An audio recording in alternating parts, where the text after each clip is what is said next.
pas certainement d'intéresser certains d'entre vous. En tout cas, on parlera entre autres de théâtre professionnel à l'occasion du Festival national du théâtre professionnel abrité par le théâtre Mahidine Bachtarzi depuis déjà plusieurs jours. Et bien sûr pour les amoureux du 4e art qui continueront certainement d'encourager les troupes qui se relaient sur les planches de ce théâtre mythique. Aujourd'hui, honneur à Oran.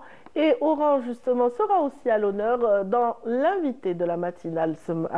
Et ce sera avec Yazid Ait Mahidine en ouverture de ce magazine. Et puis, nous ouvrirons ensuite une page santé avec Agnès Srir, notre nutrithérapeute, qui nous parlera des vertus du chocolat. Et oui, aujourd'hui, on va s'intéresser à cet aliment qu'on aime tous et surtout les plus gourmands d'entre nous. En tout cas, la page santé se poursuivra avec l'élite de nos étudiants en pharmacie qui viendront justement des représentants de cette élite qui constitue en association la CEPA en l'occurrence, qui est une association des étudiants en pharmacie d'Alger, qui viendra nous parler d'un effort de sensibilisation consenti chaque année par ces éléments étudiants en pharmacie en faveur justement de la lutte contre la drogue. Les détails, ce sera avec les étudiants de l'Institut de pharmacie ce matin. Et puis, par ailleurs, Felabno d'Angelia DZ reçoit un expert en intelligence artificielle. Donc, c'est dans cette rubrique qui vous est destinée, vous qui êtes à l'étranger et qui réussissez dans divers domaines. Et puis, bien sûr, Samira Hadjamar sera au rendez-vous puisqu'on est en fin d'année. Elle va nous faire le round-up de tous les classements du patrimoine en cette année 2024. Et puis, bien sûr, nous ouvrirons une page histoire avec Hassan Arab et nous terminerons avec une page de sport. Elle sera animée ce matin par Meissa Lebouahla. Voilà qui est dit par rapport à l'essentiel de cette matinale. J'espère que vous apprécierez ce moment passé avec nous. C'est parti tout de suite avec un point météo. Il est signé Amel Aribi.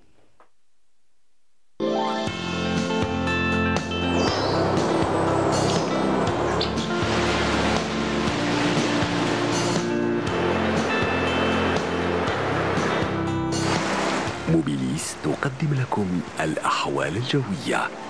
موبيليس معا نصنع المستقبل. Bonjour, bonjour Amel. Bonjour Ladia. Envie de te retrouver comme chaque dimanche. Oui, moi aussi. Et puis voilà, je suis curieuse de savoir, va-t-il pleuvoir, va-t-il pas pleuvoir aujourd'hui? Pas trop de suspense. C'est le même type de temps qu'hier. C'est dans la continuité. Exactement, oui. Donc un temps clément. Et beaucoup de soleil dans certaines régions. Oui, exactement. Ah, je n'en dirai pas plus. Hein, c'est votre spécialité. Allez-y, s'il vous plaît. Merci, Radia. Bonjour à tous et bon réveil. Eh bien, pour aujourd'hui, Météo Algérie prévoit un ciel généralement dégagé sur les régions côtières, plus au ouest, centre et est, également vers l'intérieur et le plateau du centre et l'est, après dissipation de brumes en matinée. La moitié sud, eh bien, on aura aussi des passages nuageux vers la Saoura, le Nord Sahara, le sud des oasis, l'extrême sud également du côté de Janet, avec quelques pluies, mais par endroits, sur la Saoura, mais en matinée. Ailleurs, rien à signaler, le temps restera dégagé à partiellement voilé, avec toutefois des moments de sable vers le Sahara central. Les températures, l'après-midi, eh bien, seront plutôt agréables et de saison, et plutôt fraîches vers l'intérieur et le plateau. Le minimum 9 degrés seulement à Al-Bayat, Constantine et Sétif, 11 degrés à Batna, 10 degrés du côté de Djelfa, 12 Tiaret, 15 degrés à Annaba, 17 Alger, 18 degrés Oran et Tlemcen. Au sud, un minimum de 10 degrés seulement du côté d'Ilizi, 14 vers Gardaïa et Béchar, 18 Biskra, 20 degrés à Tindouf, 19 à Janet, 25 Tamanrasset, 21 à Insalah, 26 degrés à Ingazam, 19 à Drar et le maximum cette fois-ci à Bourj Badji Mourtar avec 27 degrés. La mer aujourd'hui, eh bien, se montrera peu agitée sur les côtes ouest et centre, plutôt calme sur le côte est avec des vents faibles, 10 à 20 km/h. Sur les côtes est, les vents seront variables jusqu'à 30 km/h sur les côtes ouest et centre et les vents seront de secteur est. On va faire un petit tour du côté de l'Europe où le temps restera nuageux. Du côté de Paris, des nuages par contre chargés de pluie à Berlin également, Istanbul, quelques flocons de neige à Moscou et Kiev, mais un ciel bien ensoleillé à Vienne, Rome et vers la péninsule ibérique. Le mercure affichera 1 degré seulement à Moscou, 2 à Kiev et Berlin, 3 à Vienne, 4 à Paris, 9 à Londres, également à Istanbul, 13 à Rome, 11 à Madrid et enfin 14 degrés à Lisbonne. Voilà, je vous retrouve tout à l'heure, juste après le journal télévisé de midi. Et d'ici là, très très bonne matinée.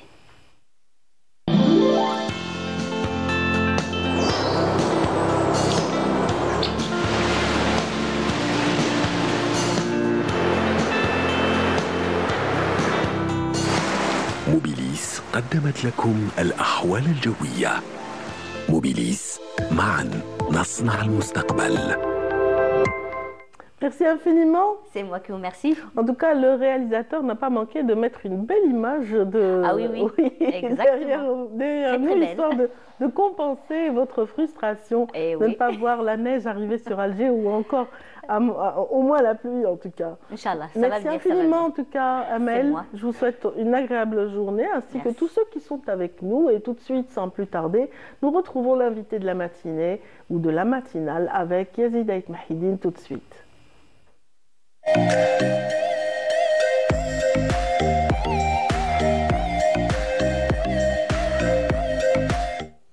Bonjour Yazid. Bonjour Radia, et c'est parce que le théâtre nous a offert une terre fertile et un savoir-faire que nous voudrions être le poignet de grains que nous espérions devenir. Voilà, c'est avec cette citation que nous recevons l'invité de la matinale, Mourad Senoussi.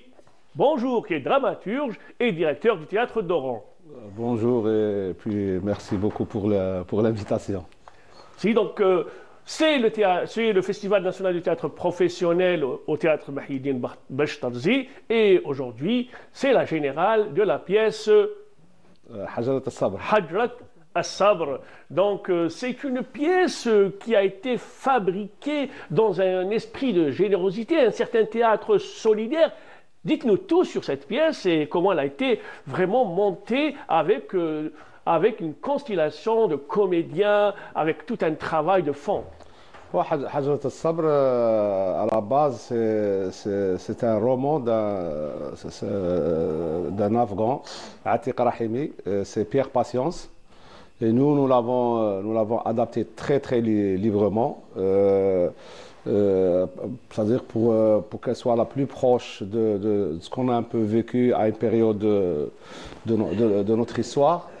Et ça a donné une pièce de théâtre. Et au niveau du théâtre d'Oran, c'est-à-dire ça fait 3 ans qu'on le fait. Chaque année, on produit un spectacle à base de bénévolat. C'est-à-dire on ne le fait pas par défaut, on le fait par choix. Donc c'est-à-dire on a toujours les moyens de produire une pièce pour adultes, une pièce pour enfants. Et en plus, on se fait plaisir, donc on produit une pièce à base de bénévolat, c'est-à-dire sans être obligé de passer par des commissions de lecture. C'est-à-dire si on a envie de produire un truc, on le fait. Et on le fait d'une manière expérimentale. On le fait à 0 dinar comme coût. Et après, c'est-à-dire on présente ce projet au comité artistique. S'il le valide, le théâtre prend le relais et il assure la diffusion. Donc il n'assure pas la partie production, il assure la diffusion. Donc on l'a fait pour rendre hommage à Aloula il y a 2 ans. L'année dernière, on a produit un spectacle de rue qui a sillonné pratiquement tout le pays. C'est Othello le jaloux. Et cette année, c'est Hajrat al-Sabr. Et les circonstances ont fait que cette pièce se retrouve maintenant au festival pour représenter Oran, mais représenter aussi l'esprit du théâtre d'Oran qui a comme base cet esprit de solidarité, de générosité, parce que c'est des valeurs qu'on a tendance à perdre. Donc nous, on dit que le théâtre, la production théâtrale a besoin d'argent, c'est nécessaire. La production théâtrale ou la diffusion théâtrale a besoin d'argent, c'est plus que nécessaire, mais l'argent ne garantit pas la qualité. Donc voilà, et on essaye de faire la démonstration que c'est-à-dire ce qui est déterminant dans la production théâtrale, c'est le capital humain, c'est l'intelligence, c'est la connaissance, c'est la science. On a besoin d'argent, mais pas que.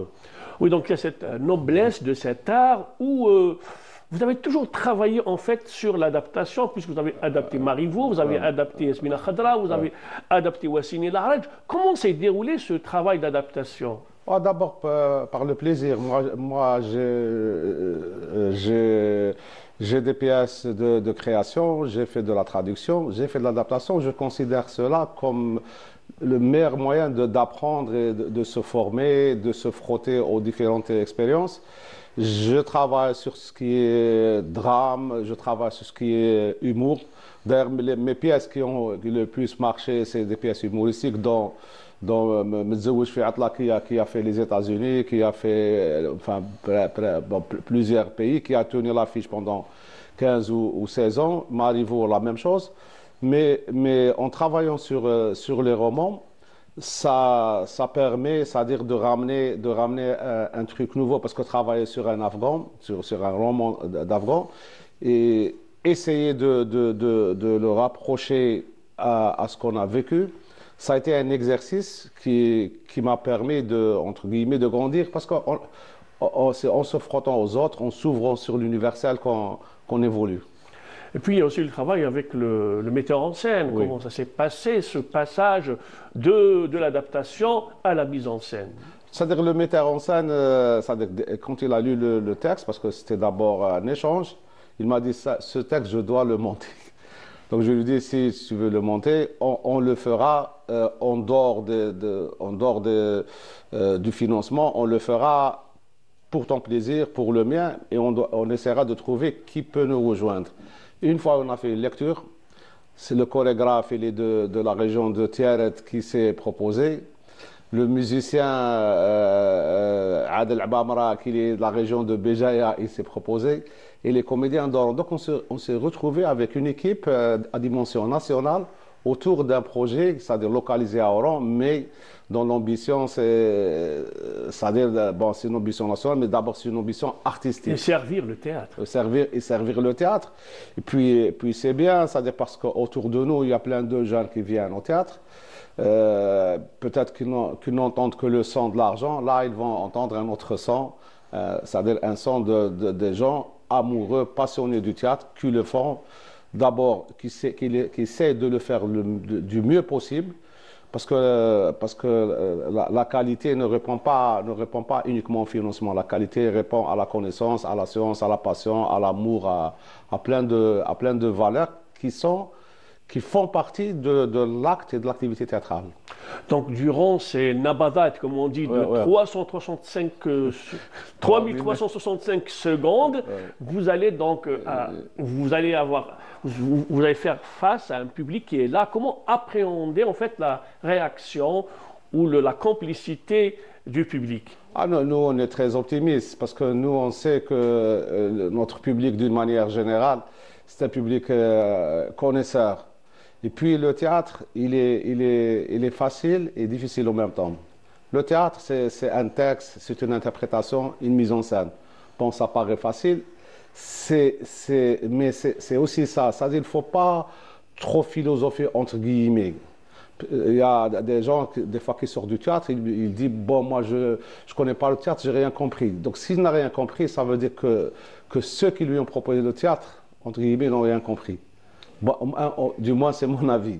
Absolument. Et puis pour cette expérience, vous avez également édité donc un livret pour permettre aux amateurs du 4e art de lire en fait Hajrat Sbar. Oui, c'est une démarche. Moi, j'ai maintenant à mon actif 17 pièces théâtrales. Elles ont toutes été éditées. Parce que c'est important, c'est-à-dire d'écrire, c'est important la lecture. Et puis un livre, on ne sait pas ce qu'il peut donner, parce qu'un livre peut voyager autrement, c'est-à-dire peut voyager plus vite, peut voyager différemment. Et donc, c'est-à-dire les gens qui vont voir la pièce, à la sortie, il y aura le livre, ceux qui veulent le prendre. Puis ça peut donner envie à d'autres de le monter. Nous, on est... Je vais joindre un peu le geste à la parole pour montrer un peu Hajrat Sbar, et puis vous demander de dire le dernier mot pour inviter les amateurs du 4e art à venir massivement voir la pièce Hajrat Sbar. Oui, bon, nous on est, c'est-à-dire on souhaiterait qu'il y ait le plus de monde possible avec nous. D'abord pour soutenir la démarche, mais en même temps, qu'ils soient les plus exigeants avec nous, les plus sévères avec nous, ça, c'est pas le problème. C'est-à-dire le problème, enfin, ce qu'on souhaiterait, c'est qu'ils soient avec nous. Et puis, plus ils seront nombreux, plus ils nous donneront du courage à nous maintenir dans cette démarche. Enfin, en attendant les 3 coups de théâtre, merci d'avoir accepté notre invitation, Monsieur Mourad Sinoussi, dramaturge et théâtre et directeur du théâtre d'Oran. Merci à vous, merci à vous. Merci beaucoup, Monsieur Sinoussi. Merci également à Yazid Eid Mahiedine et j'espère qu'ils seront nombreux à encourager cette troupe de passionnés d'art, de 4e art essentiellement. Donc, il vous reste encore 2 soirées, 2 journées pour profiter du Festival national du théâtre professionnel. Ça se passe au théâtre Mahiedine Bachtarzi et j'espère que vous encouragerez un petit peu tous ces prétendants justement au Grand Prix qui sera certainement connu dès demain. Le palmarès sera dévoilé par le jury dès la cérémonie de clôture qui aura lieu demain. En tout cas, merci à tous ceux qui sont avec nous. Dans un instant, je vous l'avais promis tout au début, on ouvrira une page santé, rien que pour vous ce matin. On parlera essentiellement de ce chocolat qui règne sur les tables en ces périodes de fin d'année. Et donc, on va parler de ses vertus et de ses qualités avec Agnès Rey dans un instant. Nous recevrons également des représentantes de la CEPA, l'association nationale, ou plutôt l'association algéroise des étudiants en pharmacie. Merci. C'est après ceci.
Les vertus du chocolat, c'est tout de suite avec Agnès Rey. Comment allez-vous, Agnès? Ça va, merci. On va dire bonjour aussi aux étudiantes donc, qui représentent aujourd'hui l'association scientifique des étudiants en pharmacie d'Alger. Bienvenue.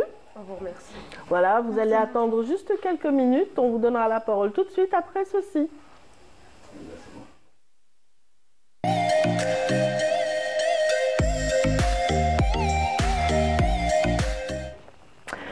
Aujourd'hui, on va parler d'un aliment, je ne sais pas comment le qualifier en tout cas, que j'aime beaucoup en tout cas en tant que gourmande. Voilà. Je comprends.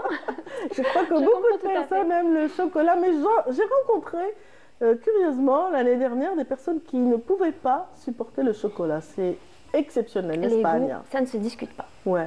Ben on va faire un petit test. Vous aimez le chocolat, les filles? Évidemment. Évidemment, voilà. C'est une évidence pratiquement, sauf pour certaines exceptions. Mais dites-moi, Ania, donc pour cet aliment d'une grande santé.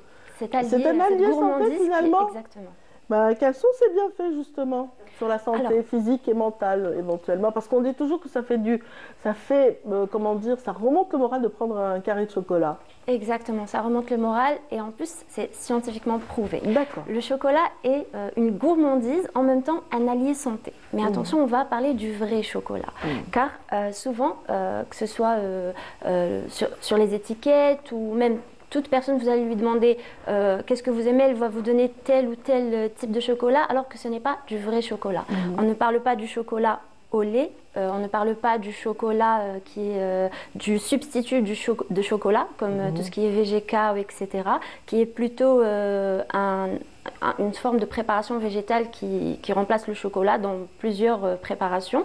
On parle du vrai chocolat, 70% de cacao jusqu'à 90% de cacao. Là, il va y avoir moins de sucre, il va y avoir moins de gras, moins d'ajouts, d'éléments qui ne sont pas nutritifs, et on va avoir les vrais bienfaits du chocolat sur la santé physique, sur le cœur et le cerveau notamment, on va le voir, et sur la santé mentale, sur le bien-être, car il y a des hormones qui sont influencées, qui sont synthétisées au travers de nutriments qu'on va retrouver dans le chocolat. D'accord. Voilà. Donc, c'est vrai. Les scientifiques, comme vous le dites, ont prouvé à quel point le chocolat pouvait remonter le moral, pouvait être nutritif aussi, parce que c'est vraiment très nutritif. Exactement. Il contient justement du magnésium, entre autres, qui a un effet relaxant pour le moral, comme vous le dites. On prend souvent du magnésium quand on a une période de fatigue, quand on est un petit peu stressé ou tendu. Et justement, sur le cerveau, on va passer sur les bienfaits du chocolat pour le cerveau. Déjà, il contient de la caféine, qui est un stimulant. On le sait très bien, qui va avoir un effet contre la fatigue physique et mentale, qui a un effet stimulant sur le système cérébral de façon générale. Il contient aussi des flavonoïdes qui sont des antioxydants qui vont avoir un rôle protecteur des cellules contre les radicaux libres, notamment les cellules cérébrales et aussi les cellules du cœur, on le verra tout à l'heure.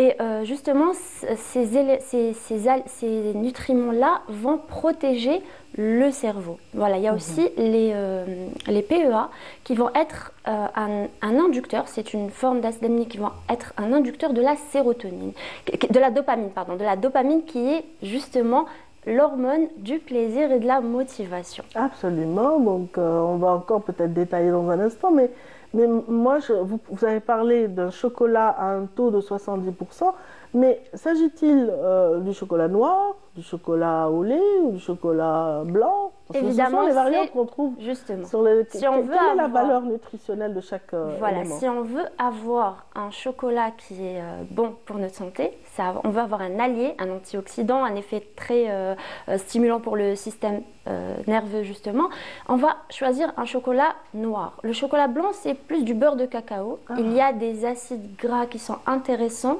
comme l'acide oléique dans le chocolat blanc, mais il est souvent très sucré. Donc on va essayer d'éviter quand même. Bien sûr, on peut se faire plaisir à tout moment.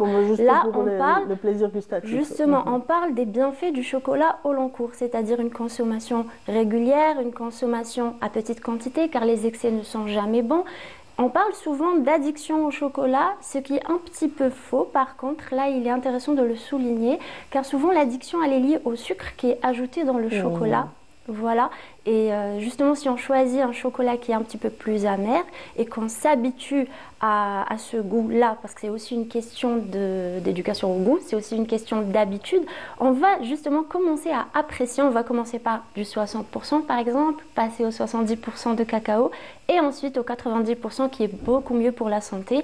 Et c'est justement une petite quantité quotidienne et régulière qui va donner un effet au long cours, un effet plus préventif pour le cœur et le cerveau qu'un effet thérapeutique évidemment, mais un effet très intéressant au long cours. Et encore une fois, le chocolat, ça reste un allié quand on a une petite envie de se faire plaisir. Si on doit choisir entre tout ce qui est bon pour la santé, moi j'irai vers le chocolat noir. Et puis ça peut rassasier très vite et empêcher d'avoir des fringales comme ça ou d'avoir envie de manger n'importe quoi. Avoir une petite tablette de chocolat dans son sac ou dans son cartable. Voilà. Il faut aussi savoir le consommer. Oui, bon, c'est un conseil donné par un médecin, figurez-vous. Et maintenant que vous en parlez, ça y est, son image me revient. Il carburait au chocolat, ce médecin. Quotidiennement, c'était un chirurgien de renom qui, lui, ne pouvait pas se passer de ces carrés de chocolat. C'est la substance qui lui permettait de tenir toutes des heures au bloc opératoire. Justement, il y a cet effet sur le cerveau qui donne cette énergie, ce bien-être grâce à la dopamine et à la sérotonine, car il y a aussi des inducteurs en acides aminés essentiels qui rentrent dans la synthèse de la sérotonine, qui est aussi une hormone de régulation du bien-être et de la bonne humeur. Ajouter ça à la caféine, évidemment, ça va donner un boost d'énergie et un boost en même temps de bonne humeur. Ça a aussi un effet sur le cœur, ça a un effet protecteur sur le cœur. J'allais vous poser la question, vous avez beaucoup parlé du cerveau, mais exactement, on dit que ça fait du bien au cœur, est-ce que c'est vrai? Ça fait du bien au cœur, car ça contient des polyphénols et ces polyphénols-là vont aider à protéger contre l'oxydation aussi et à rééquilibrer la balance des bons lipides et des mauvais lipides. Voilà, donc on va aussi ajouter l'acide oléique qui est contenu dans le chocolat noir et qui va nous permettre d'augmenter le bon cholestérol par rapport au mauvais cholestérol. Les flavonoïdes aussi qui ont un effet sur le cerveau ont aussi un effet antioxydant protecteur sur la paroi des vaisseaux sanguins et ce qui va aussi éviter d'avoir des plaques de lipides, etc. On parle généralement, on essaie de vulgariser un petit peu, de simplifier les termes, mais ça va protéger les vaisseaux sanguins et le cœur de façon plus générale. Le magnésium a aussi un effet sur le cœur car il a un effet relaxant sur les muscles et donc il rentre aussi dans le mécanisme de régulation. Exactement, dans la régulation du rythme cardiaque. Et justement, avant de s'endormir, parfois un petit carré de chocolat aide certaines personnes à mieux dormir et justement à s'endormir plus paisiblement. Voilà. C'est intéressant. Tout à l'heure, vous aviez parlé du chocolat blanc, du chocolat noir, mais qu'en est-il du chocolat au lait? On ne l'a pas évoqué. Le chocolat au lait, de temps en temps, une gourmandise parce que c'est assez bon, ça réconforte, je peux comprendre ça, mais ce n'est pas vraiment la meilleure façon de consommer le chocolat. Le chocolat, c'est le chocolat santé, c'est le chocolat noir, 90%, 70%. Voilà. D'accord, et comment, voilà, il y a une panoplie de chocolats qui sont proposés dans le marché. Comment choisir un chocolat de qualité pour profiter de tous les bienfaits que vous venez de citer? Déjà, il faut être sûr que c'est du chocolat. Parce que malheureusement, il y a beaucoup de personnes qui consomment du chocolat. C'est du nougat, nappé avec du chocolat.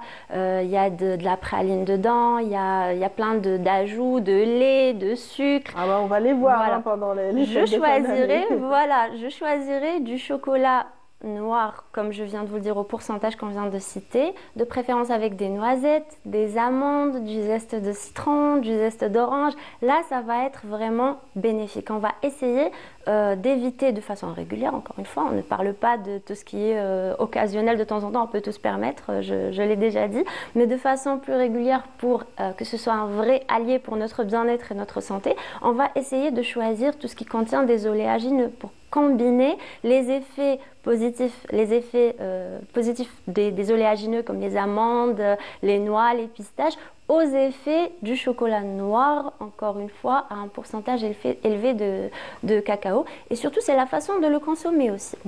On va le consommer, on a tendance à croquer le chocolat et à l'avaler, on va essayer de le laisser fondre. C'est un petit peu comme le principe de tout ce qui est aromathérapie, ça a un effet direct sur l'olfaction, ça va vraiment nous stimuler le goût et c'est là que le bien-être va se faire, c'est-à-dire que c'est vraiment au niveau du palais, donc on va essayer de le laisser fondre plus longtemps et ça va aussi nous rassasier plus rapidement et éviter évidemment d'avaler toute la tablette, d'en abuser car il ne faut jamais en abuser dans tous les cas, il faut y aller doucement à petite dose quand même. Voilà, c'est un allié santé, mais qu'on va essayer quand même de freiner. C'est-à-dire 3 carrés de chocolat par jour, c'est déjà assez suffisant. Carton rouge pour vous, Ania, ce matin. Si, carton rouge, j'ai bien envie de le dire, parce que vous nous parlez beaucoup de cet aliment qu'on aime tant. On est tous gourmands sur ce plateau. Mais je suis en train de dire que c'est un aliment santé. Et où est le chocolat, bon sang, aujourd'hui? Ah oui, pour ça, oui. Pour ça, j'aurais dû en ramener. Oui, bah écoutez, on vous pardonnera parce que vous êtes très gentils en tout cas. Restez avec nous, on va parler de sensibilisation. Vous faites de la sensibilisation pour le côté nutritionnel. On va parler aussi de la sensibilisation quant au danger d'un fléau vraiment qui touche de plus en plus la jeune génération, j'ai envie de dire. Et la CEPA s'intéresse à cet aspect, donc l'association scientifique des étudiants en pharmacie d'Alger. Vous êtes les bienvenus, donc Yasmine Hamesh, Inès Hamesh et Yasmine Bara. Yasmine Hamesh et Inès Bara. Ah, ben, c'est ce que j'allais dire. Yasmine Hamesh et Inès Bara. Donc, les filles, parlez-nous de ce projet. Donc, comment vous vous y prenez en tant qu'association pour apporter un petit peu votre savoir-faire dans cet effort de sensibilisation à la drogue? Alors, déjà, la CEPA, c'est l'association scientifique des étudiants en pharmacie d'Alger. Elle a été fondée en 2009 par un collectif d'étudiants dans le but de sensibiliser sur la santé publique et le développement professionnel, etc. Donc, cette campagne a été créée dans le but d'éduquer le grand public sur le danger de la toxicomanie, ce qu'elle est réellement, aussi sensibiliser sur les mauvais côtés de la toxicomanie sur la vie de la personne, mais aussi sur la société, et aussi de sensibiliser les plus jeunes parce qu'ils sont le plus aptes à tomber dans la dépendance, qui est vraiment très dangereux. C'est vraiment un enjeu énorme pour la société, et vraiment on a cherché à innover un peu. On a organisé un peu cette campagne de sensibilisation pour aider surtout les plus jeunes, et aussi pour montrer à la société que ce n'est pas que aux individus qui sont tombés dans la dépendance, que ce n'est pas que leur faute à eux, que c'est une maladie malheureusement, et que c'est de notre devoir à tous de les aider. Tout le monde, exactement, en fait on doit les aider. Hein. Voilà, effectivement, donc la CEPA existe déjà depuis 15 ans, c'est bien ça? Oui. Et vous avez fait de cette lutte un point d'honneur, c'est-à-dire chaque année, vous revenez avec... Chaque année, on l'inclut dans nos campagnes de sensibilisation. Il faut savoir qu'on fait plusieurs campagnes durant l'année, c'est selon le calendrier de l'OMS. Et justement, le sujet de la toxicomanie revient très souvent. Voilà. Il est très dangereux, on a vraiment voulu l'y toucher. On a organisé la campagne du 14 au 22, on a aussi essayé d'innover un peu dans notre format. On a réalisé des conférences, aussi nous avons été présents dans le côté un peu dans les réseaux sociaux. Nous avons organisé des reels, des publications. Des webinaires avec des professeurs. Aussi des webinaires en ligne, on a invité plein... Voilà, ça sera un peu plus accessible, des webinaires en ligne, c'est plus accessible. Et on a répondu aux questions qui se posent le plus, et on a corrigé un peu les idées reçues. Voilà. D'accord, la question qui se pose le plus justement, est-ce que vous vous en souvenez? La campagne Non, en général, qu'est-ce qui revient comme question de la part des étudiants que vous essayez de cibler ou... Par exemple, le sujet du cannabis. Donc, on sait qu'il a des bienfaits thérapeutiques, mais on oublie très souvent qu'il a aussi des conséquences. Un potentiel assez dépendant. On va le rappeler aux jeunes qui nous regardent justement et qui sont peut-être tentés. Voilà, une petite curiosité peut-être. On va un peu les sensibiliser par rapport à ça. Il ne faut vraiment pas essayer, c'est très dangereux. Le but, c'est de les faire fuir. Exactement, parce qu'on ne sait pas vraiment... Quelles sont les conséquences justement de la consommation du cannabis? Déjà physique. Vraiment, c'est très dangereux pour la santé physique, déjà par la dépendance, mais aussi on aura une destruction un peu du foie, de tous les organes vitaux. Dépression respiratoire. Exactement. Ensuite, sociale, vraiment c'est une destruction de vie, on ne vit plus, on vit pour prendre cette substance. Et ça devient vraiment le seul objectif. Voilà, il y a aussi le syndrome de sevrage. Donc, quand la personne est justement privée de cette substance, elle développe ce syndrome-là. C'est des phénomènes de manque. Et ce n'est pas que psychique, c'est aussi c'est physique. C'est vraiment une douleur et ils peuvent vraiment en mourir. Donc, exactement. Aussi, aller jusqu'au crime et violence. Ça engendre des violences pour acquérir justement... C'est pour ça que c'est très dangereux au niveau social. On peut verser aussi dans le... comment dire... on peut aussi devenir délinquant du jour au lendemain. Exactement, oui, C'est-à-dire oui. que sans se rendre compte, n'est-ce pas, docteur Alia? Exactement. Ouais. Il faut savoir aussi que le cannabis a un effet plus cancérigène que le tabac, ce qui est très peu connu, 3 fois plus cancérigène que le tabac, notamment pour tout ce qui est cancer du poumon. Il a un effet plus néfaste. C'est-à-dire les statistiques disent que c'est 3 fois plus que le tabac en lui-même. Bah, ça a beau être peut-être des quantités moindres, mais l'effet est plus nocif. Donc déjà rien que ça. Voilà. Vos encadreurs, des professeurs, des millions de professeurs justement, participent toujours à cet effort, ils vous encouragent? Oui, ils sont toujours là pour nous. Présents pour, lorsqu'on les sollicite. Oui, ils sont toujours là pour lorsqu'on les sollicite. Par exemple, il y a le professeur Zamoun qui a fait un webinaire pour répondre aux questions les plus répandues, etc. C'était vraiment très bénéfique et il y a eu pas mal de participants. Les lieux retenus pour cette année, c'était?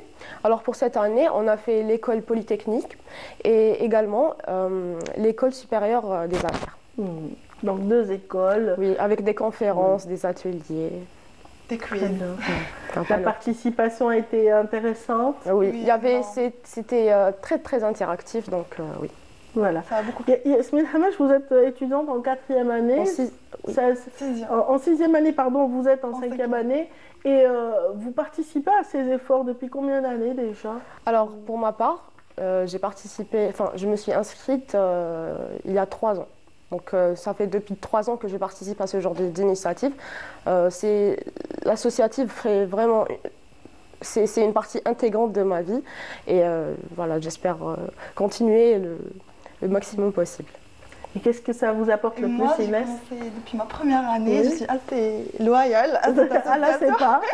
Alors, ça fait déjà 5 ans que je participe aux événements, vraiment. Là, c'est pas que voilà, des sensibilisations et tout, mais vraiment, ça aide l'étudiant en pharmacie à se développer, vraiment d'apprendre un peu plus chaque jour, avoir cette opportunité d'être ici aujourd'hui. Vraiment, c'est une véritable expérience que je ne voulais pas. Prochaine expérience pour la CEPA, on donnera votre programme le plus imminent? Alors, par exemple, vous avez la campagne qui va suivre, c'est sur l'antibiorésistance, donc la lutte contre l'antibiorésistance. Les maladies gastro-intestinales. Aussi, après, on va faire sur le diabète. Et on va suivre le calendrier de l'OMS. Chaque mois, on va faire une maladie. Et voilà. Suivez-nous, suivez les. Bravo, nous aussi, on vous suit de très près. Voilà, et bien sûr, on vous souhaite vraiment une belle année scientifique, j'ai envie de dire, 2025, et une bonne et heureuse année avec beaucoup de chocolat peut-être pendant la transition. Je profite d'ailleurs de ce thème très chocolaté pour souhaiter un bon anniversaire à ma fille Hana qui a fait 3 ans hier, qui a eu 3 ans, et à ma fille Yasmine aussi, ma nièce Alicia et mon neveu Skandar, à qui je souhaite une très bonne année, leur maman aussi, Lina, ma sœur, et toute leur famille. Voilà. Super, vous aussi, allez, je vous autorise à faire vos vœux en direct dans mon jour d'Algérie. Alors je souhaite une très très bonne année, une très très bonne année à ma famille, déjà à ma mère, à ma sœur aussi, à mes parents, et aussi à mes amis que j'adore et aussi à tous les membres de la CEPA. Voilà. C'est vrai que j'aime beaucoup le chocolat, mais j'aime aussi la neige. On voit des images des monts du Durdura justement sur les écrans de notre décor aujourd'hui. Et bien sûr, tout de suite, par la magie de l'image, nous allons vous emmener directement à Chréa cette fois-ci. Donc, dans plutôt là, on est dans les monts blidéens. Et c'est Samia Bouharour qui nous y emmène dans ce reportage.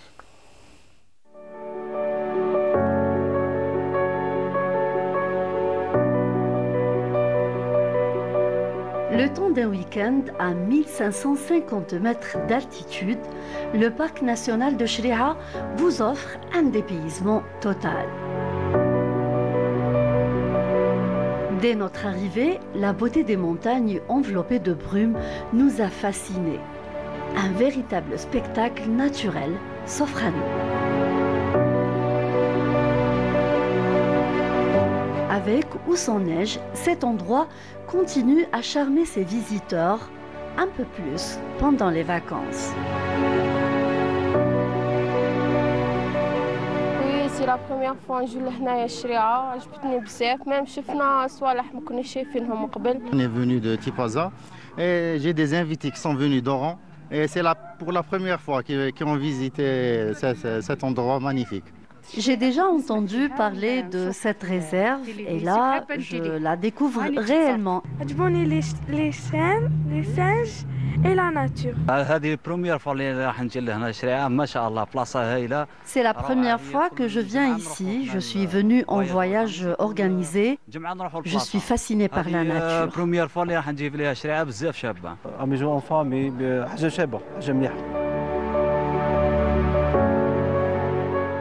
S'étendant sur plus de 26 000 hectares, ce parc national situé à seulement 50 km au sud-ouest d'Alger demeure une destination très privilégiée des amateurs d'aventure et de découverte. C'est la nature, c'est très beau, c'est une... D'ailleurs, je suis habitué, donc je viens à chaque fois que j'ai un peu de temps libre, je ramène mon fils pour un petit peu profiter de cette nature, de cet endroit. Même s'il n'y a pas de neige, la nature est magnifique. C'est une découverte, ce parc magique. Le parc de Chréha recèle un important potentiel de biodiversité.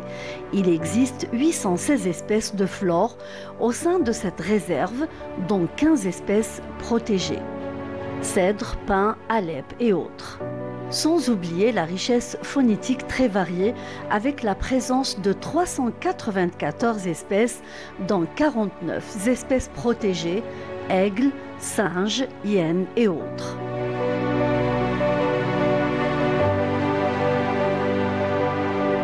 Ce site est connu par ses forêts verdoyantes, mais aussi pour son calme. Chacun y trouve son compte, les familles, la jeunesse, les sportifs ou tout simplement les amateurs de la nature, comme nous d'ailleurs.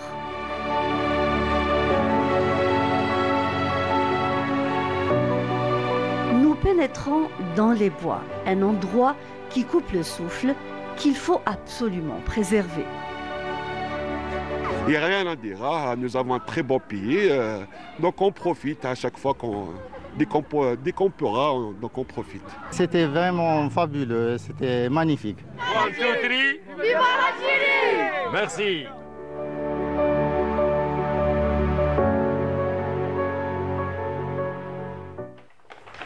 Et oui, 1, 2, 3, viva l'Algérie, c'est ce que disent tous les Algériens expatriés, tous ceux qui nous regardent ce matin peut-être, on les salue vraiment et on les embrasse très fort où qu'ils soient. Et puis celle qui vous parle le plus souvent, c'est surtout Fella Bennour, elle est déjà là, elle est bien installée. Bonjour Fella, tu as passé un bon week-end j'espère? Très bon week-end, je me suis invitée chez nos copines du week-end, l'équipe du week-end. Il y avait une Djalia spéciale, Djalia.dz. Exceptionnellement, je l'ai présentée où j'ai reçu Karim Zarib, le professeur Karim Zarib, qui est venu du Canada, le père de la batterie pour les voitures électriques, qui est élu aussi la personnalité de l'année en 2023. Donc on le salue ce matin. Ben, c'est très bien, en tout cas on est curieux de découvrir la personnalité de ce matin. Tout ce que je peux vous dire mesdames, messieurs, c'est que cette personne excelle pour ce qui relève de l'intelligence artificielle. Et ce sera tout de suite après ceci.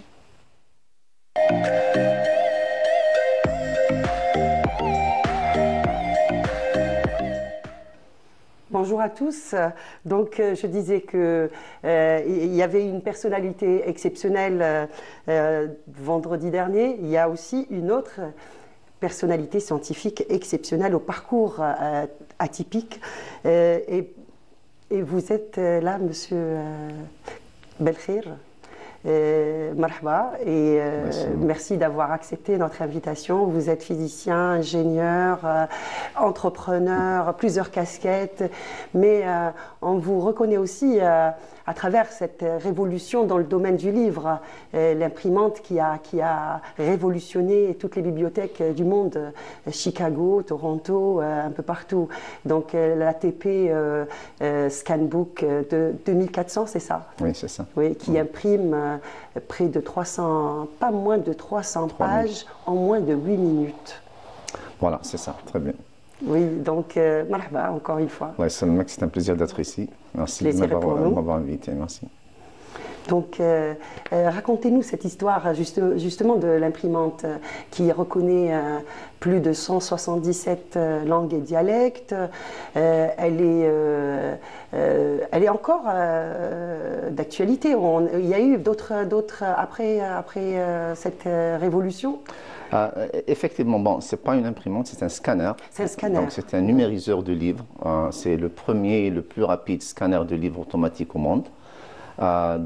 C'était un projet que j'avais fondé dans un centre de recherche d'une très grande société, la société qui a inventé le premier photocopieur.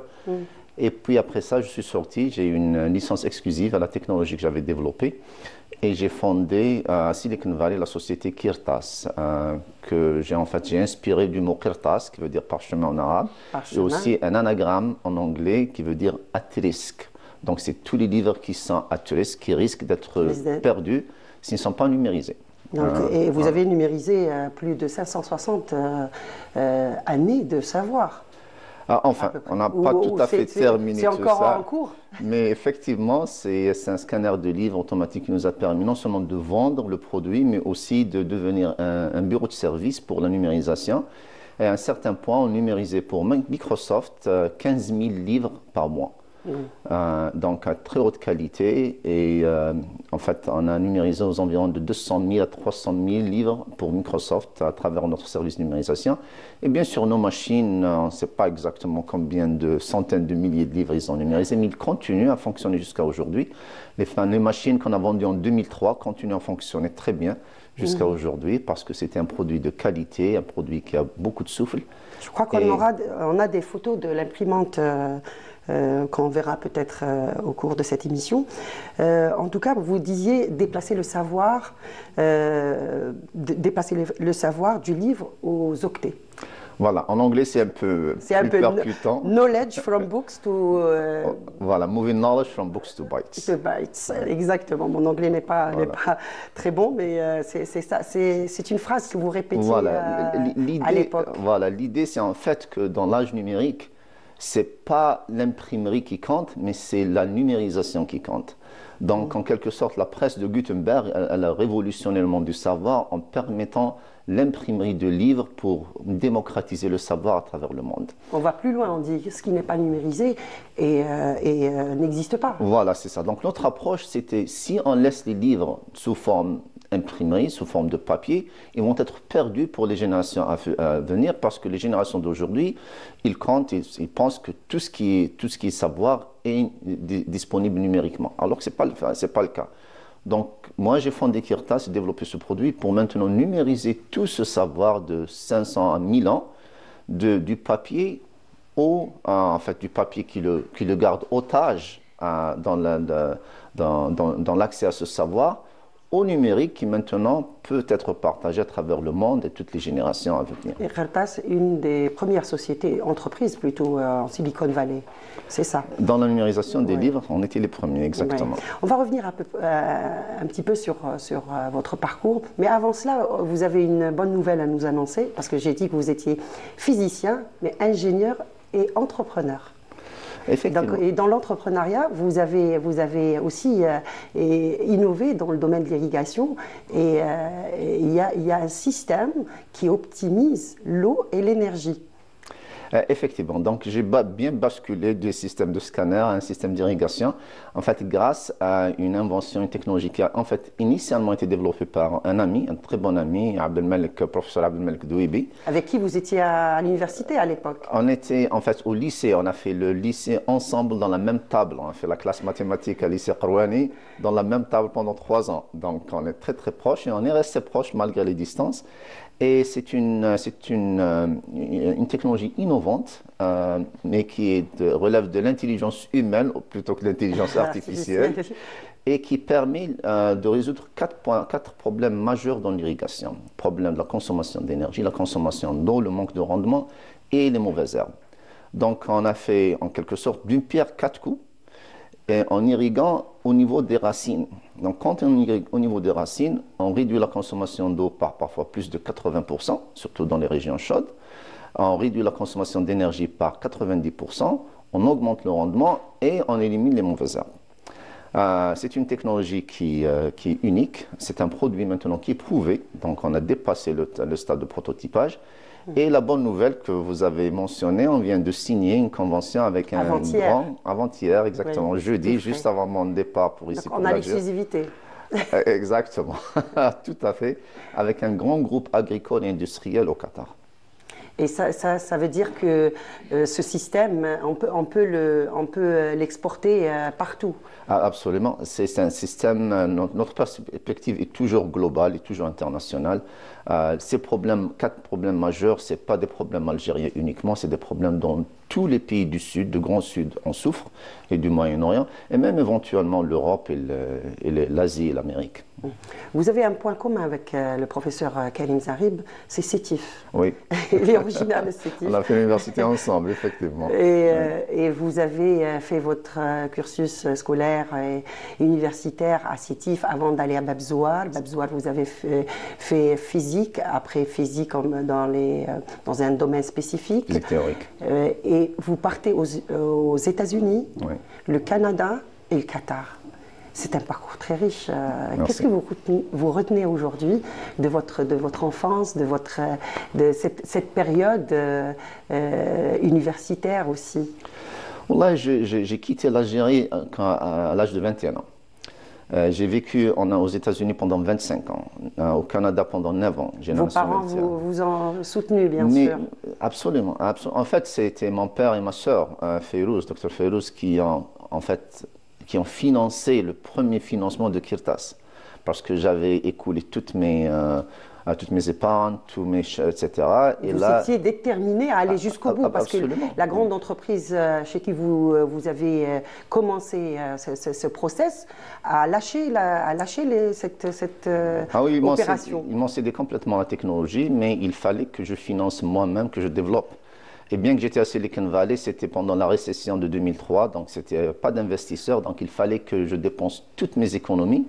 Et en plus, j'ai emprunté 50 000 € de mon père Larahmo et de ma sœur pour pouvoir attirer les premiers investisseurs. On reconnaît la détermination de l'Algérien. Oui, bien sûr. Toujours. C'est une détermination qui est en quelque sorte nécessaire, parce que les gens pensent qu'à Silicon Valley, on n'a qu'à faire une belle présentation, on va recevoir 5 millions de dollars. Ce n'est pas le cas. Même les investisseurs de Silicon Valley, ils n'investissent que dans les gens qui ont déjà tout investi et qui ont montré cette détermination pour pouvoir investir eux-mêmes cet argent dans ces startups. Donc, c'est en quelque sorte, c'est la mentalité des entrepreneurs, des techpreneurs, comme on dit souvent. Pourquoi le parcours après vers Canada, vers le Qatar? Bon, c'était un parcours que je n'avais pas planifié. En fait, j'avais fait un exit, j'avais vendu mes parts dans Kirtas en 2010 et je voulais enseigner, je voulais partager ce que j'avais appris dans le terrain. Et donc, c'était une opportunité d'enseigner ça d'une manière nouvelle. Et j'ai toujours été passionné par l'enseignement. Et donc, c'est là où je suis parti au Canada pour d'être directeur du programme de master en Engineering, Entrepreneurship et Innovation à l'Université McMaster. Comment développer une économie basée sur l'entrepreneuriat inspiré par l'innovation? C'est votre cheval de bataille. C'est exactement ça. Oui. Et donc, comment le faire justement? Bon, ça demande un peu plus de 10 minutes pour répondre à cette question. Non, mais les principes de base. La première chose de base, c'est de reconnaître que l'innovation, ce n'est pas du développement de technologies techniques, ce n'est pas de l'intelligence artificielle, c'est la résolution de problèmes sociaux par des solutions techniques innovantes. D'ailleurs, vous dites que l'innovation est plus importante que l'invention. C'est pas plus important, c'est l'innovation qui compte, c'est pas l'invention. En fait, 99% des brevets qui sont des inventions n'ont eu aucun impact sur le terrain. Et il y a des innovations qui ne sont pas vraiment des inventions, mais qui ont un impact énorme et global. Et donc, on doit être vraiment dirigé par l'innovation, l'impact, pas l'invention qui tend à attraper très souvent une solution technique à un problème technique, mais qui ne résout pas un problème social ou socio-économique. La durabilité est un autre point qui est très Absolument. important quand on crée des entreprises aussi. Et justement, en Algérie, il y en a de plus en plus avec tout ce qu'on a mis en place pour favoriser cette création auprès des jeunes. On voit de plus en plus d'entreprises qui voient le jour ces jours-ci. La durabilité représente un défi aussi bien qu'une opportunité gigantesque pour les entrepreneurs et les innovateurs.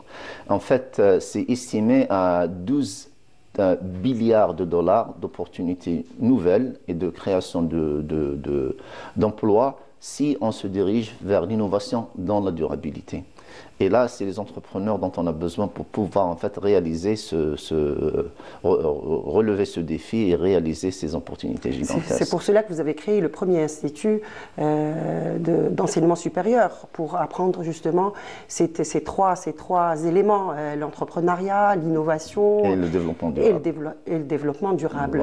Voilà. Comment que ça se passe par rapport à cet institut? Il y a de l'engouement, il y a des jeunes. Vous avez emmené d'ailleurs plusieurs jeunes dans des compétitions, ils ont gagné ces compétitions à l'international. Oui, absolument. Et c'est en fait ça qui montre l'importance et la différenciation de notre approche à la formation dans l'entrepreneuriat et l'innovation par rapport à tous les autres pays. Donc on a un framework, ce qu'on appelle un modèle de formation dans l'innovation qui se différencie énormément des autres modèles de formation d'entrepreneurs. Et ça, c'est quelque chose qui a fait ses preuves, c'est quelque chose de développé au cours des ans, depuis que j'ai rejoint McMaster et après ça. Et donc, voilà, l'Institut aujourd'hui se spécialise dans l'enseignement et la formation. On est aussi un incubateur labellisé. Donc, vous lancez des challenges aussi? On lance des challenges, on mène des challenges, etc. On a, comme vous avez mentionné, on a pris des gens qu'on avait formés, qu'on a accompagnés dans des challenges internationaux qui regroupaient plus de 13 pays et dans lesquels ils ont gagné le premier prix, le deuxième prix. Récemment, ils ont gagné aussi le deuxième prix. D'ailleurs, on les a reçus ici. Voilà, Bonjour d'Algérie. etc. Oui. Et donc, vous avez un petit peu construit des ponts entre le monde du vieux papier et le monde numérique. Il y a des ponts aussi, d'autres ponts qui sont en train de se construire ici en Algérie entre ces Algériens qui sont partout dans le monde et l'Algérie. On voit un engouement, un retour massif d'Algériens, de chercheurs, d'entrepreneurs. Comment voyez-vous un petit peu cet environnement actuellement et cette main tendue aussi pour nos Algériens à l'étranger? Wallahi, je suis très emballé par ce qui se passe aujourd'hui en Algérie et c'est une confluence de plusieurs facteurs qui sont très importants pour créer cet écosystème d'innovation et de développement durable. Je pense que pour la première fois en Algérie, il y a une volonté politique qui est très sincère et très active dans le développement d'un écosystème d'innovation d'entrepreneuriat en Algérie.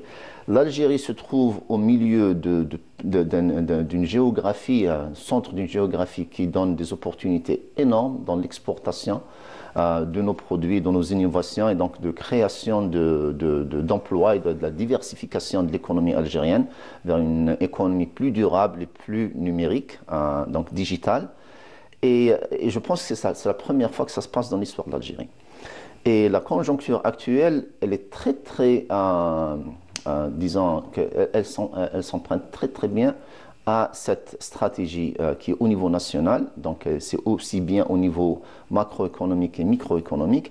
Et il y a beaucoup d'engouement à travers les étudiants. Les universités algériennes sont en train de former de très bonnes universités qui sont en train de former de beaucoup de talents. Et pour moi, c'est une opportunité unique qu'il ne faut absolument pas rater. Et donc c'est là où je me retrouve bien beaucoup, enfin des centaines d'autres Algériens de très forts, de très grosses pointures qui veulent revenir, qui veulent travailler, mais d'une manière plus synergétique, d'une manière plus à distance et plus efficace avec le talent algérien. Et donc, avec la numérisation, avec les Zooms, etc., les téléconférences, on arrive pour la première fois à travailler d'une manière très efficace, tout en étant à l'étranger, mais en gérant des projets avec nos jeunes d'une manière très efficace. Et vous êtes l'exemple même de Sétif, vous êtes revenu à Sétif, vous avez parcouru un petit peu le monde et vous êtes revenu à Sétif. Je vous remercie infiniment, Lotfi Belkhir, pour votre présence ici parmi nous. C'est un plaisir. Des vœux pour 2025 ? Bien sûr, on espère que 2025 sera une très très bonne année pour l'Algérie. Et pour tous les Algériens, pour l'innovation. Je suis, comme je vous ai dit, très engoué par ce qui se passe ici. Je souhaite aussi que ce sera une très bonne année, une bien meilleure année pour nos frères et sœurs à Gaza et en Palestine. Et que ça va être une année de bonne santé, de paix et de succès et d'essor économique pour l'Algérie. J'espère que le prochain passage, il y aurait une autre bonne nouvelle. Inch'Allah. Donc vous allez venir souvent. Bien sûr. Merci encore une fois, merci d'avoir accepté notre invitation et je vous dis à très bientôt. Merci de m'avoir invité, à très bientôt, Inch'Allah. Au revoir. Merci beaucoup Fella, merci à M. Belkhir. J'espère que vos vœux seront entendus. En tout cas, on vous souhaite le meilleur également. Et puis, restez avec nous.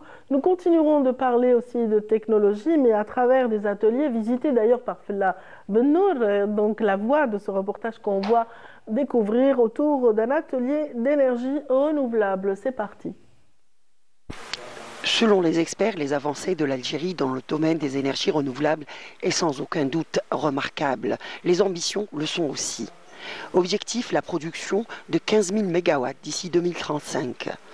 Le secrétaire d'État auprès du ministère de l'Énergie, chargé des énergies renouvelables, le professeur Nordine Yassa, a affirmé que cela permettra à notre pays d'économiser l'équivalent d'1,3 million de tonnes de gaz naturel et de réduire les émissions de dioxyde de carbone de 2,7 millions de tonnes par an.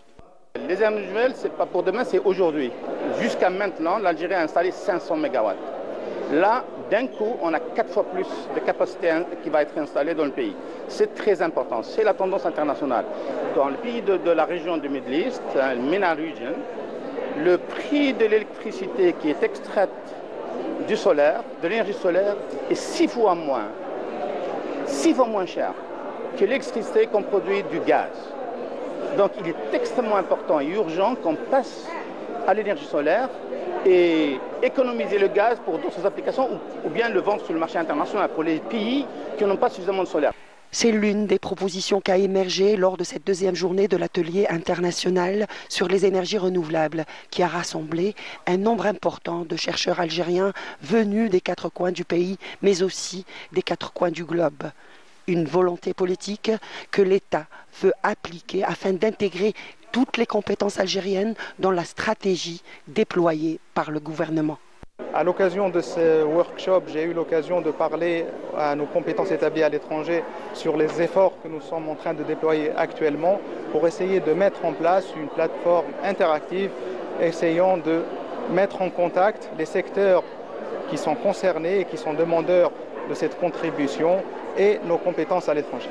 Le travail qui est le nôtre en tant que secrétariat d'État auprès du ministère des Affaires étrangères est d'essayer d'articuler en coordination avec l'ensemble des secteurs concernés des méthodes et des moyens pour essayer de canaliser et de faire en sorte que cette contribution soit la plus efficace et la plus productive possible. Il y a clairement une volonté d'accueillir à bras ouverts les volontés algériennes qui sont à l'étranger. Maintenant, il faut faire en sorte que ça concrétise sur des résultats palpables. Des compétences qui ont toujours exprimé, comme l'a souligné le secrétaire d'État chargé de la communauté algérienne à l'étranger, Sofiane Chaïb, leur disposition et disponibilité à apporter leur contribution à l'effort du développement national. Le jour où les Algériens entendent un appel sincère, je le dis en arabe, ils viendront en rampant pour servir leur pays. C'est le cas aujourd'hui. Vous ne pouvez pas trouver des Algériens à l'étranger qui parlent de leur pays sans passion. Je suis venu de l'Allemagne, tu sais. Donc, il y a d'autres venus de la Norvège, ou bien les États-Unis. Et l'Algérie, il est tarbatna, il est tlemna. I'm very happy. C'est ça. Nous donner l'opportunité d'aider l'Algérie ou bien de transférer le savoir. En fait, j'adore travailler avec mes collègues algériens. Et j'adore l'énergie qui émane des étudiants avec qui j'interagis. C'est superbe. Et les étudiants, justement, étaient nombreux à faire le déplacement des différentes universités du pays, avec des projets à proposer et des idées plein la tête. J'espère que 2025 apportera dans son sillage des événements similaires qui intéresseront tout le monde. En tout cas, tout de suite, place à l'histoire avec Hassan Arab.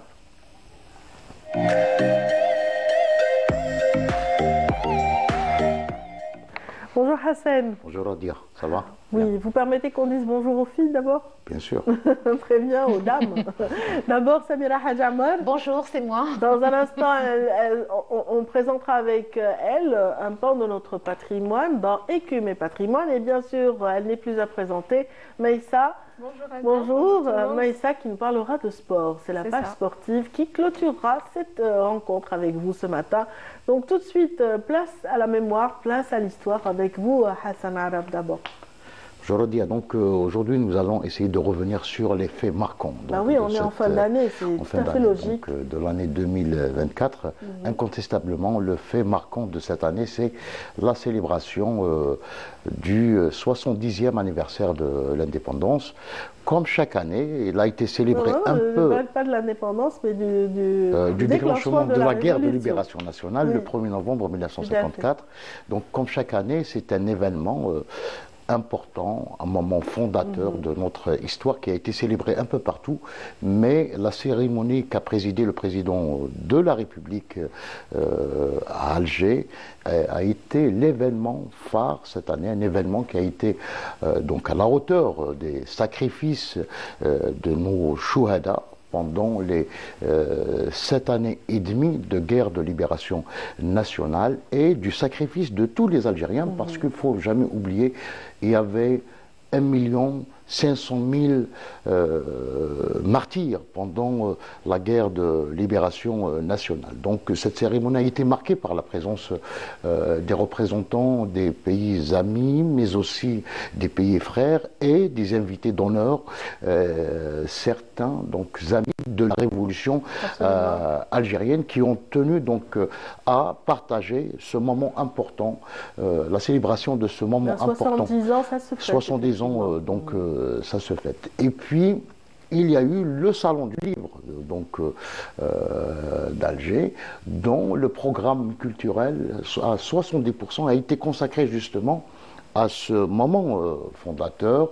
Donc il y a donc notamment je peux citer trois rendez-vous importants. Donc le premier a été consacré à l'esprit de novembre, c'est-à-dire comment novembre, à travers donc la proclamation, demeure donc une référence, un moment fondateur pour tous les Algériens, mais pas que, pour tous les peuples épris de liberté, les peuples qui luttent pour leur indépendance et l'autodétermination. Il y avait donc une autre rencontre consacrée au texte fondateur de novembre, donc à la proclamation, mais aussi au texte, à la charte de la Soumam, et au texte de certains militants du mouvement national, c'est-à-dire notamment les fameux discours du 20 août 1947 prononcés par les députés du PPA-MTLD à l'époque. Et parmi les textes, il y avait le fameux texte de Barine, donc, qui reste un texte d'actualité, parce que dans le contexte de l'époque, l'ami de Barine, face aux Français, dans un chahut qui a caractérisé à l'époque l'Assemblée française, il a dit que l'Algérie, la nation algérienne a toujours existé, elle a existé, et c'est la France qui tente à chaque fois d'effacer les traces de cette nation. Donc, et il y a un autre texte, c'est le rayonnement, donc un autre rendez-vous, donc pendant le Salon du Livre, c'est le rayonnement de la révolution algérienne sur le monde, mais en particulier sur le continent africain. On dit de toute façon que c'est l'une des révolutions les plus glorieuses. Il y a la nôtre et celle du Vietnam, qui sont vraiment au XXe siècle, c'est l'une des révolutions les plus importantes. Après, donc, non, il y a la révolution algérienne et puis la révolution vietnamienne, parce que la révolution algérienne n'était pas idéologique, contrairement à la révolution vietnamienne. Donc les Algériens ont su se mettre en union derrière le Front de libération nationale pour affronter la France coloniale et le colonialisme d'une manière générale. Donc, il y avait également donc une conférence qui a marqué les esprits, c'est celle de Niels Anderson, fondateur de la fameuse maison d'édition édition de La Cité, autour de laquelle il y a eu ce qu'on appelle le front éditorial. Donc il y avait le front de libération, mais il y avait les porteurs de valises, et lui était l'initiateur d'un front éditorial pour dénoncer les exactions, toutes les exactions coloniales. Donc Niels Anderson a rappelé l'expérience, donc la réédition du livre d'Henri Alleg, la question et la gangrène, qui ont été interdits en France, et puis il a édité La Pacification, un livre que la Fédération de France avait préparé, et à sa demande, il leur a dit il faut 1 an pour éditer ce livre et présenter toutes les exactions, c'est-à-dire le napalm, les tortures, les disparitions, etc. Tout le lot donc, des douleurs et des malheurs que la France coloniale faisait subir aux Algériens. Il y a une fracture actuellement dans le monde, celle de Gaza, qui réveille aussi toutes ces douleurs et qui rappelle il était question également donc, de ce génocide à Gaza. Donc, durant le Salon du Livre, il y avait également donc, plusieurs conférences qui ont été consacrées donc, à la lutte du peuple palestinien, à la lutte du peuple sahraoui pour son indépendance. La Palestine, comme j'emprunte cette phrase, cette belle phrase du président de la République, Abdelmadjid Tebboune, qui a dit la Palestine, c'est une question intérieure pour les Algériens. Donc, elle est toujours présente durant les célébrations, notamment les célébrations, que ce soit pour l'indépendance, que ce soit la commémoration du 1er novembre 1954. Absolument, elle fut grandiose cette commémoration, sur bien des plans, également le plan culturel qui a vu... Par fidélité donc au serment des Chouhada. Absolument. Et gloire éternelle à nos Chouhada. Si je peux rajouter qu'il y a eu un colloque à l'Horacie sur cinéma et mémoire, et en fait toutes les activités culturelles pratiquement en Algérie ont tourné autour de la célébration, la commémoration du 70e anniversaire de déclenchement de la Révolution. Il s'agit aussi d'une heure de bilan pour nous, Samira. C'est tout de suite après ceci.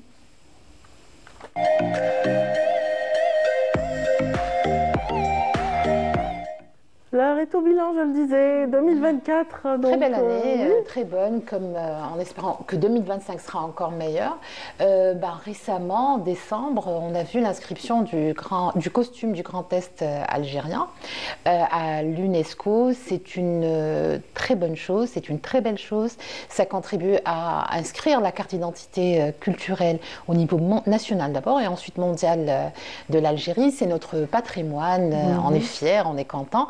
D'autant plus que ça a englobé pas mal de choses, puisque ça a touché de nombreuses wilayas, en fait pratiquement tout l'Est de l'Algérie. Le Grand Est, on dirait. Le Grand Est, voilà. Jusqu'à Al-Rouat, pour te dire. Donc c'était quoi? C'était début décembre, on a eu la Gandora, le Haf, Melhfa, bien sûr, et le kaftan du Cadi de Constantine. Alors même les bijoux. Les bijoux, c'est très important aussi parce qu'il y a la tenue, mais il y a aussi tous les atours qu'on rajoute, les bijoux, le nagus, le khlakhl, le msaïs, les bracelets, les boucles d'oreilles, khidra. Bien sûr, c'est très important. Khidra est pratiquement aujourd'hui, on va dire, usité par beaucoup de femmes, pas spécialement de l'Est, à Alger, à l'Ouest, de partout. C'est même pour tous les jours. C'est-à-dire il y a des gens qui le mettent pour aller au travail. Je trouve ça très, très joli. Voilà. C'est un bijou vraiment presque typiquement algérien. C'est algérien. C'est algérien. Il n'y a rien à dire. Bref, c'est pareil pour pratiquement toutes ces tenues parce que c'est quelque chose qui est porté, alors surtout travaillé, inventé, créé et puis perpétué parce qu'on salue en premier lieu les artisans, femmes et hommes, les brodeurs, les coupeurs aussi, ceux qui fabriquent les bijoux. C'est un art, c'est de l'artisanat, mais c'est de l'art, bien sûr, puisque c'est transmis de génération en génération, de père en fille, de mère en fils. Et ça participe à la beauté de ces tenues traditionnelles, donc classées pour leur beauté, pour leur singularité, pour leur originalité également, parce que... Voilà, il y a eu également le henna. Alors, juste avant le henna, il faut dire qu'il y a eu aussi le rituel de, par exemple, on sait qu'il y a des costumes qui sont portés pour les cérémonies de mariage, pour les Eid, pour de nombreuses occasions, donc soit des fêtes religieuses ou des fêtes, des cérémonies simplement. Il y a des procédés, il y a des personnes comme... Des pratiques culturelles. Bien sûr, mashta, ce processus, l'idée même de faire appel à ce genre de dames, en général très respectées dans la ville ou dans la société là où il y a la mariée, tout ça a été inscrit aussi, hein, ce sont des processus. Et c'est pareil pour l'henna. L'henna a été inscrite au patrimoine mondial, sauf que c'est un patrimoine, on va dire, mixte, multinational, puisqu'il y a 16 pays. L'Algérie fait partie des 16 pays qui ont pu inscrire l'henna au patrimoine mondial. Rituel, commun à beaucoup de pays, notamment des pays arabes. Donc, oui, mais pas que, hein, en Inde, asiatique, exactement. Donc c'est très utilisé. Tous ceux qui l'utilisent régulièrement et depuis des siècles, j'ai envie de dire, ou des millénaires.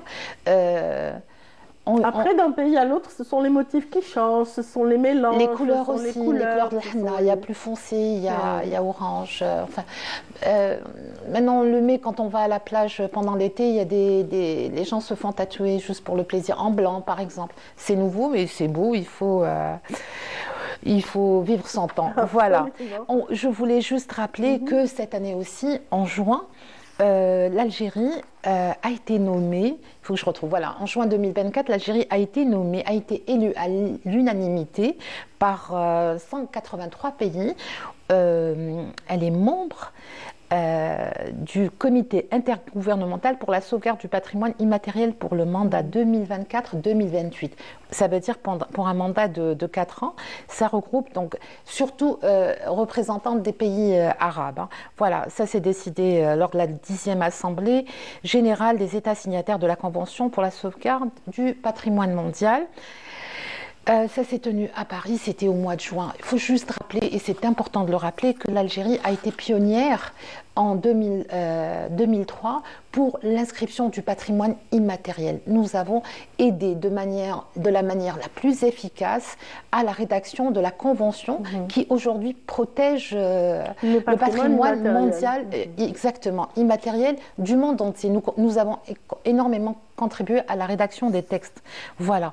Je voudrais rappeler que pour 2025, l'Algérie a 2 dossiers en instance. 4 en réalité, 2 qui sont multinationales, ça concerne le oud, voilà, l'instrument, savoir-faire, art du spectacle, c'est une très bonne chose, nous partageons ça avec de nombreux pays, surtout les pays arabes, il faut le dire, et c'est quelque chose qui est utilisé en Algérie depuis très longtemps. Voilà, alors, es-sahafia et les fibres végétales, ça aussi nous l'avons en multinational, plusieurs pays, nous partageons ces techniques, c'est quelque chose qui est utilisé en milieu social, voilà. Et puis bien sûr, je suppose le zellij, le dossier est déjà, je veux dire, prêt et il va être... il a été déposé, je veux dire, voilà, de l'UNESCO. Il y a eu la 19e rencontre et il y aura certainement la prochaine qui marquera peut-être le classement d'autres pans de notre patrimoine. Inch'Allah, l'Algérie classe ses patrimoines, donc monuments aussi, ce qui est matériel et immatériel. Donc matériel depuis, donc elle a signé en 79 et depuis nous essayons chaque année d'inscrire ces monuments. C'est important. Qui contribue? Les gens qui travaillent dans le secteur de la culture, bien sûr, du patrimoine, les gens du tourisme, parce que les touristes, les chercheurs, bien sûr, les experts, les artisans, toutes les petites mains et tout, qui contribuent à rayonner, mais surtout le ministère des Affaires étrangères. Pourquoi? Parce que nous avons des consulats dans tous les pays du monde et ils organisent des événements et bien sûr toute la diaspora, tous les Algériens qui vivent à l'étranger, à chaque fois qu'ils mettent une tenue, qu'ils utilisent un bijou algérien, ça aide au rayonnement, c'est le rayonnement international. Je voudrais juste rappeler une dernière chose, c'est que nous avons des sites sur une liste indicative du patrimoine mondial de l'UNESCO, les sites augustiniens. Voilà, donc tous ceux qui concernent Saint-Augustin, voilà, le Ouedsouf et la technique du Rouat. On a les oasis à Fogara et les mausolées de la Numidie. Il y en a beaucoup, hein, le parc des Aurès. Voilà, il y en a beaucoup, je ne pourrais pas les citer. Depuis 2002, on y reviendra de toute façon dans les prochaines rencontres. Et on espère que le tombeau et tout ce qui relie à Tinhinen sera un jour classé au patrimoine mondial, puisque c'est la fondatrice du peuple de la Hagage, des Touaregs. Des Touaregs et voilà, de cette, comment dire, de cette population Touareg, effectivement. De ces Algériens. C'est la matriarche. Comment on dit? Bon, c'est une société matrimoniale à la base. Est-ce que je peux rajouter que l'Algérie, quand elle classe un monument ou une pratique de l'immatériel, elle peut être à dimension arabe, et comme elle peut être à dimension africaine, comme il a été le cas pour l'IMSAD. J'ai pas tout dit, si tu as envie de dire, mais allez, on va revenir. Samira, mais on va revenir. Vous avez dit l'essentiel, j'imagine. En tout cas, il y en a une qui attend aussi de faire son round-up. Il s'agit de Maïssa. C'est tout de suite après son jingle, bien sûr.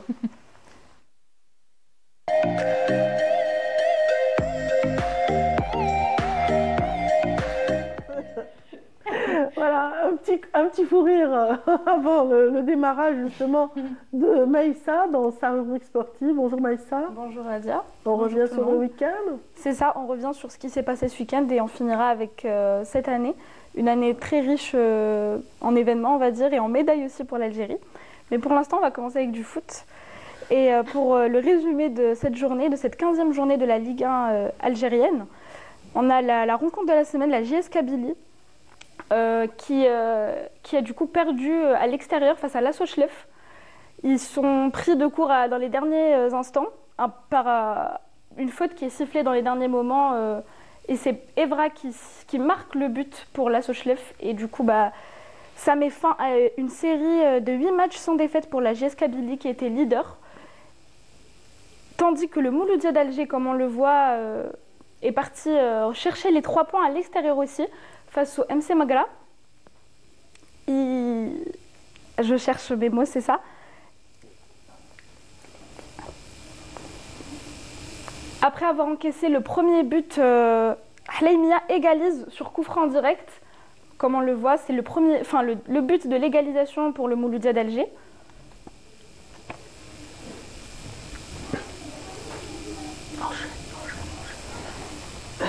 Et ça sera toujours Hleimia qui marquera le deuxième but de la rencontre, toujours sur coup franc direct, et qui donnera l'avantage au Mouloudia d'Alger, qui reste toujours deuxième, et cette fois-ci à 21 points, avec l'USM Alger, juste après, voilà, c'est ça. L'USM Alger qui a aussi gagné face au MCA Oran au stade 5 juillet, a reçu son adversaire du jour. Ils se sont imposés 3-0. Ça, c'est la célébration des US Mist qui fête la victoire. Le public, ils retrouvent leur public à domicile, c'est ça. 3 magnifiques buts de l'USM Alger que je vous laisse admirer, du coup. Toujours avec de si belles célébrations. Ça fait quoi? C'est l'USMA qui a gagné? C'est ça, ils ont gagné 3-0 face à... Je peux admirer ma culture. Vous suivez un peu la culture du foot. L'autre rencontre, du coup, c'est le CS Constantine qui a perdu à l'extérieur face à la JS Saoura à Béchar, une équipe très dure à jouer à l'extérieur. Et voilà, le deuxième but, j'ai même pas eu le temps de commencer avec le deuxième, avec le premier, que le deuxième est arrivé. Et une défaite pour le CS Constantine qui ne les aide pas forcément à revenir au classement. Et ça, c'est Boulbina, le joueur qui excelle en ce moment, le buteur de la saison de cette 15e journée, avec 10 réalisations en 12 matchs. Boulbina, c'est le buteur, c'est le tueur de cette saison, c'est ça. Et pour faire le point avec les autres rencontres de la journée, c'est le Shabab Riyadi de Belouizdad qui s'est imposé 1-0 face à l'Olympique Arbo. Et l'entente de Sétif qui reste tenue en échec par Biskra à l'extérieur cette fois. Et c'est un match, ils font match nul, aucun but, pas de gagnant, pas de buteur, ça se finit sur ce score-là. Et pour finir avec le foot, pour passer à autre chose, on rappelle que demain, c'est ça si je dis pas de conneries, à partir de demain à 19h, le Mouloudia d'Alger accueillera l'US Ben Aknoum pour le début de la Coupe d'Algérie. Et cette fois, on finit avec le football et on passe à on finit l'année 2024 et on fait le point avec les Jeux paralympiques, comme vous avez dû suivre. Voilà. C'est ça pour... exactement, comme vous l'avez dit tout à l'heure. Les Algériens nous ont bien représentés à l'étranger, que ce soit les Jeux paralympiques ou olympiques. Pour les Jeux paralympiques, la 17e participation de l'Algérie s'est clôturée avec 11 médailles, 6 médailles en or et 5 médailles en bronze. Ce qui place l'Algérie 25e dans le monde et très bien classée en Afrique et dans les pays arabes. On est les premiers. C'est très bien. On vient de voir une belle image, c'est celle de Kylian Moore. Oui, c'est ça. Ça, c'est pour les Jeux paralympiques. Ça, c'est nos champions paralympiques. Nos champions vraiment paralympiques. Alors, beaucoup d'émotions. Surtout Iman Khalif. Exactement. Iman Khalif, Kylian Moore. Ça, c'est pour les Jeux olympiques, du coup. Une 15e participation pour l'Algérie aux Jeux olympiques. Oui. Est-ce que je peux rajouter juste une chose? Iman Khalif est le deuxième nom le plus recherché cette année. Cette année sur sur Internet. C'est ça, non, il n'y a pas de souci, c'est pas grave. C'est le deuxième. Alors, il y a eu un athlète qui est apparu à l'image, mais on n'a pas eu le temps de le commenter. C'est à toi. C'est pas grave. C'était un garçon, il me semble. Oui, voilà. J'ai pas eu le temps de voir. Ah, c'est ça, c'est Sidjati. C'est la médaille de bronze des 800 mètres pour l'Algérie. Et l'autre médaille d'or, du coup, parce que vous avez parlé d'Iman Khalif, on va rebondir sur Kylian Moore, qui sont toutes les deux d'ailleurs des premières médailles pour leur discipline, pour la boxe et pour la gymnastique. Une première médaille arabe et africaine pour l'Algérie.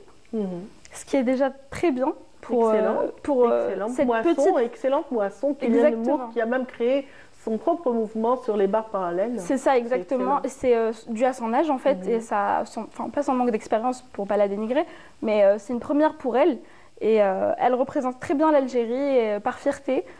Et voilà. Elle continue de rafler des médailles. Hein. Exactement, elle ne s'arrête pas là. Après, elle a raflé pas mal de médailles, ça nous honore vraiment sous l'emblème algérien. Donc, exactement. Elle continue à bien nous représenter et j'espère beaucoup de réussite pour elle et pour tous nos athlètes. Et médailles. Voilà, et quel est ton vœu pour 2025 ? Parce qu'on ne va pas se retrouver dedans. Après, on va rentrer dans le personnel. Dans le personnel. Pour rester avec l'Algérie, on dira une bonne participation et pourquoi pas une victoire à la CAN 2025 qui se déroulera au Maroc. Donc l'Algérie est déjà qualifiée pour participer à la CAN. On espère un bon parcours pour nos Fennecs. Là, je reviens au football du coup, mais c'est pas grave. Et du coup, c'est moi qui vais te souhaiter une bonne année. Merci, bonne année à vous, bonne année à tout le monde. Et la réalisation de tes rêves personnels. À tout le monde aussi. Merci beaucoup Samira également. Mais ça, on est arrivé à la fin, j'espère. Oui, là c'est bon, j'ai fini. Bravo. Dans les temps, merci beaucoup Hassan. C'est moi. Voilà, comme on ne se reverra pas avant l'année prochaine, donc bonne et heureuse année. Hein. Bonne et heureuse année à toi, à toute l'équipe du Bonjour, à tous les auditeurs, à tous les téléspectateurs de Canal Algérie et à ma petite famille. Notre petite famille, notamment l'équipe qui est en régie et qui lance déjà le son pour le générique de fin qui marque la fin de cette rencontre. Merci pour votre attention. Passez une excellente journée.